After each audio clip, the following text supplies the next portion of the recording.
Welcome back to HQ, presented by FanDuel. The first ever 12-team college football playoff starts next Friday in South Bend. The Fighting Irish of Notre Dame welcoming Curt Cignetti and his Indiana Hoosiers. We then get another 3 games on Saturday in the opening round. Oregon, Georgia, Boise State, and Arizona State, all waiting to see who they will face in the quarterfinals. Let's get some bracket picks from Cover 3 podcast host Chip Patterson. Chip, I just assume that kind of like Ryan Wilson doing mock drafts, you're sitting around doing brackets. How many brackets have you put together at this point? Oh, I'm a man of integrity. I fill out one bracket and I ride that thing until it's wrong, and then it gets re-racked over and over. And just like the NCAA tournament, Jeremy, I fill it out right away because I don't need numbers. I just need vibes, and I can feel that on selection day. So that's what I did Sunday afternoon. I looked at it, found a couple upsets early, but then ultimately some heavyweights late, because that's the way I think this thing's going to go. All right, so take us through your bracket here. What do you think is going to happen? How do you see this all playing out? All right, so we're going to start in Austin, where I do think that the Texas Longhorns should be on upset alert because they're just gripping it so daggum tight. Offensively, they haven't been the same team. I think that Clemson's playing loose, playing free. This is what they do. I also think we're going to have an upset in Columbus. Similar thoughts here, Jeremy. Tennessee over Ohio State. Then a little bit more chalky, Penn State, Notre Dame. I think those games are closer than maybe the experts expect, but they advance. And like I said, we go upsets early, we go heavyweights late. Clemson can maybe get one more out of this. I think they've got better quarterback play than Arizona State. Oregon, the most well-rounded team in the country. Penn State gets that advantageous path that we've been talking about all week. Then finally, oh, buddy, narratives through and through. Dan Lanning, the coach on the rise, going up against his former mentor, Kirby Smart. It's like when we had Saban and Kirby. Now it's going to be Kirby and Lanning.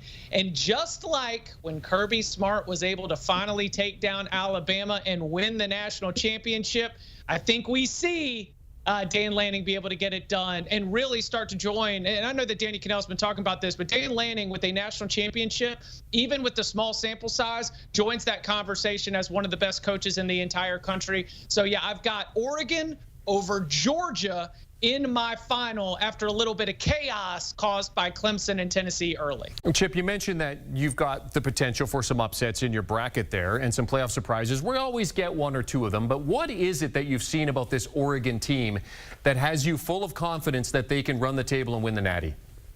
Yeah, it's about having lots of different answers. You know, they run the ball very effectively ever since they got that offensive line figured out in the middle of the season. Tez Johnson getting healthy again has allowed that passing attack to just create a lot of problems for defenses. There's no one player that you can isolate because they've got so many different answers to everything that you do. When we're talking about the best teams in the country, I think that is that balance. It is being well-rounded. It is being able to have, in the game of pass the chalk, always being able to have another move to stay ahead of the opponent. That's something that I've seen from this Ducks team all year long, is that even as one thing isn't working, they always seem to have a way to be able to overcome that within the flow of a game. And I just think that the ups and downs that are going to be required, that are going to need a team like Oregon to be able to have that kind of balance. Because frankly, some of these other teams that you see on the list are a little bit of a one-trick pony. Some of these other teams on the list do one thing extremely well,